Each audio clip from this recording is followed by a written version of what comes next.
Shri Vallabh youth organiser द्वारा आयोजित 44 Richard borewell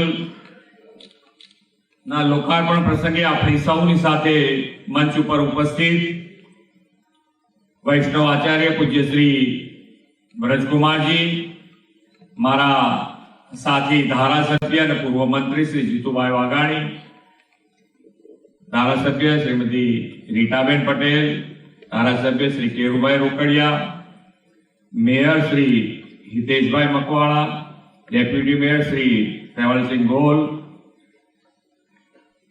यजमान मनोरथी श्री प्रदीप भाई धामेचा, श्रीमती वीणाबेन धामेचा, वैष्णव समाज प्रमुख श्री किरीटभाई शाह, सामाजिक आगेवान श्री शैलेषभाई पटवारी, श्री कांतिभाई सुदाणी, श्री टीनाबेन शाह, श्री लक्षेशभाई शाह, समाजना विविध क्षेत्रना सौ महानुभावो, आमंत्रित भाईओ बहनों, प्रेस मीडिया मित्रों, सौने मारा नमस्कार। मातृभूमिनी रक्षा माटे पोताना प्राणनी आहुति आपनार महान वीरांगना झांसीनी राणीना बलिदान दिन निमित्ते सत सत नमन करूं छुं।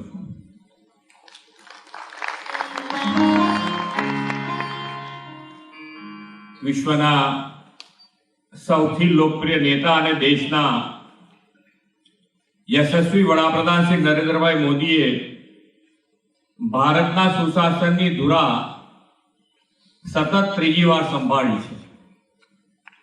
અમૃતકાળમાં ભારતને વિકસિત રાષ્ટ્ર બનાવવાના સંકલ્પ સાથે વડાપ્રધાન પદનો કાર્યભાર તેમણે સંભાળ્યો છે। વિકસિત ભારતના નિર્માણનો કોલ આદરણીય નરેન્દ્રભાઈ આઝાદીના 75 વર્ષની ઉજવણી અમૃત મહોત્સવના પ્રારંભે જ આપણને આપ્યો હતો। ભારતને ઉન્નત અને વિકસિત રાષ્ટ્ર બનાવવા માટે સરકારની સાથે નાગરિક અને સામાજિક સેવાભાવી સંગઠનો પણ પોતાનું સેવા દાયિત્વ નિભાવતું હોય છે, ત્યારે એ સમાજ માટે ખૂબ મોટી વાત હોય છે। ઘણી વખત અહીંયા આગળથી મારા હું શરૂઆતમાં બેઠો ત્યારે જ એક સ્ટીક આપવાનો પ્રોગ્રામ અહીંયા અમદાવાદમાં થયો, એટલે જેને કહેવાય કે સામાજિક સંસ્થાઓ, ધાર્મિક સંસ્થા હોય કે કોઈ પણ સંસ્થા હોય કે વ્યક્તિગત હોય, પણ એ જ્યારે સામાજિક સેવા કરતો હોય, જીવ માત્ર માટે સેવાના ઉદ્દેશથી કામ કરતો હોય, તો સરકાર તરીકે અમારી પણ જવાબદારી છે કે એની સાથે કદમથી કદમ મિલાવી અને આગળ વધીએ, તો જ જે ઉદ્દેશ માટે આજે આપણે ભેગા થયા છીએ એ ઉદ્દેશ વધુ સારી રીતે આપણે આગળ વધારી શકીએ। આચાર્ય શ્રી વ્રજકુમારજીના માર્ગદર્શનમાં વલ્લભ યુથ ઓર્ગેનાઇઝેશન વડાપ્રધાન શ્રીના જળ સંચયની અપીલને અનુસરીને વીર ભાઈઓ દ્વારા 44 બોરવેલનું લોકાર્પણ આજે થયું છે અને આ પૂર્વે 31 બોરવેલનું લોકાર્પણ કરી દેવામાં આવ્યું। આમ કરીને કુલ 75 રિચાર્જ બોરને ગુજરાતની ગ્રામીણ જનતાને આજે મળ્યા છે। અને રિચાર્જ સાથે સાથે પાણી માટેનો સંગ્રહ માન્ય નરેન્દ્રભાઈ હર હંમેશ મુસીબત આવે અને આપણે કામ કરીએ એના કરતા આગળનું જોઈ અને હર હંમેશ એમણે કામ કર્યું છે। પાણી વાપરવા માટેની તકલીફ નથી, પાણી જ્યાં આવતું હશે ત્યાં અત્યારે બધા શાંતિથી એ પાણી વાપરે છે, પણ પાણીને બચાવવા માટેનું અભિયાન પણ આપણે શરૂ કર્યું છે। માન્ય નરેન્દ્રભાઈએ દરેક જિલ્લામાં 75 અમૃત સરોવર બનાવ્યા છે, 75 દરેક જિલ્લામાં અને આખા દેશમાં બનાવ્યા છે। ગુજરાતમાં પણ આપણે એ તળાવો આજે અમૃત સરોવર તૈયાર થઈ ગયા છે અને જ્યારે પણ વરસાદ આવે તો એ સરોવર ભરાય અને જે આજે રિચાર્જની વાત થાય છે એ રિચાર્જમાં પણ એક ખૂબ મોટું મહત્વનું યોગદાન આપે। રિચાર્જ બોર એનો વિચાર આવો કે કે ભાઈ આપણે પાણી આપણે ક્યાંય ઉત્પન્ન કરી શકતા નથી. એટલે પ્રકૃતિની સાથે જો આપણે જોડાયેલા રહીશું, એની આપણે જાળવણી કરતા રહીશું, તો જ આપણા માટે. નહીંતર આપણે બધાએ જોયું છે કે કોરોનામાં ઓક્સિજન માટે, કારણ કે આપણને ઘણી વખત મફત મળતું હોય, કુદરતે આપેલું હોય, એટલે એને જાળવણી એ કરતા નથી ને વાપરવામાં ધ્યાન નથી રાખતા.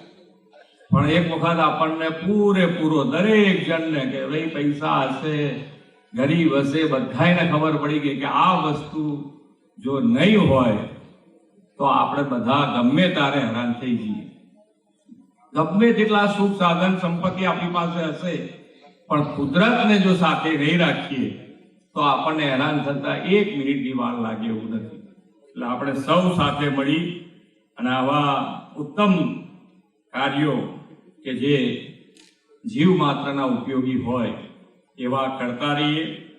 ધાર્મિક સામાજિક સંગઠન તરીકે પ્રકૃતિની ઉત્તમ સેવા કરીને વલ્લભ યુથ ઓર્ગેનાઇઝેશન પ્રકૃતિમાં પરમેશ્વરના દર્શન કરવાની આપણી સંસ્કૃતિને ઉજાગર કરી છે. ગામડાઓમાં પાણીની સમસ્યા દૂર કરવાના આ પ્રયાસથી જમીનમાં પાણીના સ્તર ઊંચા આવશે અને પાણીની ગુણવત્તામાં પણ સુધારો થશે. જનસંખ્યા વધવાની સાથે પાણીની ડિમાન્ડમાં પણ વધારો થયો છે. ગ્રીન કવર ઘટતા જતા પાણી હવે રોકાઈને જમીનમાં ઉતરતા નથી. પરિણામે ભૂગર્ભ જળના સ્તર નીચા ગયા છે. આથી બોરવેલને રિચાર્જ કરવા એ હવે જરૂરિયાત બની ગઈ છે. ગ્લોબલ વોર્મિંગના પડકારની સામે લડવા માટે પર્યાવરણ અને પ્રાકૃતિક સંપત્તિની જાળવણી રખરખાવ આ પ્રકારે આપણે કરવા જ પડશે. વડાપ્રધાનશ્રીના દિશા દર્શનમાં ગુજરાત સરકારે જળ સંચય અને સંરક્ષણના મોટા માઇલસ્ટોન પાર કર્યા છે. જળ સંરક્ષણ અને ભૂગર્ભ જળ રિચાર્જ માટે નવા ચેકડેમ હોય અથવા તો ચેકડેમની મરામત કરવાની હોય તો એ રાજ્ય સરકાર અત્યારે એ કામમાં આગળ વધી રહી છે.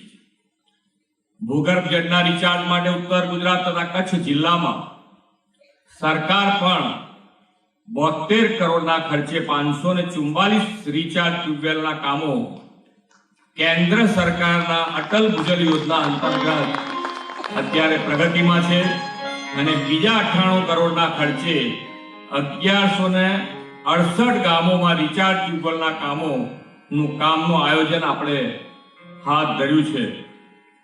પાણી લાવે સમૃદ્ધિ તાણી પાણી વિકાસની આપણી પહેલી શરત છે. ગુજરાતમાં પીવાના અને સિંચાઈના પાણીનું સુદ્રઢ આયોજન રાજ્ય સરકારે આદરણીય વડાપ્રધાનશ્રીના નેતૃત્વમાં કર્યું છે. સરકારે નર્મદાના વહી જતા વધારાના પાણીને ઉત્તર ગુજરાત, સૌરાષ્ટ્ર અને કચ્છ તરફ વાળીને સરહદી ગામ મોડકુબા સુધી કેનાલ નેટવર્કથી પહોંચાડ્યા છે. પાણી આવે તે પહેલા પાળ બાંધી લેવાય અને તે માટેના આયોજનો મોદી સાહેબે શીખવ્યા છે. મોદી સાહેબની અપીલને અનુસરીને ગુજરાતને 75 રિચાર્જ બોરવેલની ભેટ આપવા બદલ આચાર્ય શ્રી અને વલ્લભ યુથ ઓર્ગેનાઇઝેશનના તમામ કાર્યકર્તા દાતાઓને અભિનંદન પાઠવું છું. આપ સૌ સાથે મળી આપણા રાજ્યને પાણીદાર ગુજરાત, વિકસિત ગુજરાત બનાવીએ એ જ અભ્યર્થના સાથે વિરમું છું. ભારત માતા કી જય. વંદે માતરમ. જય જય ગણેશ.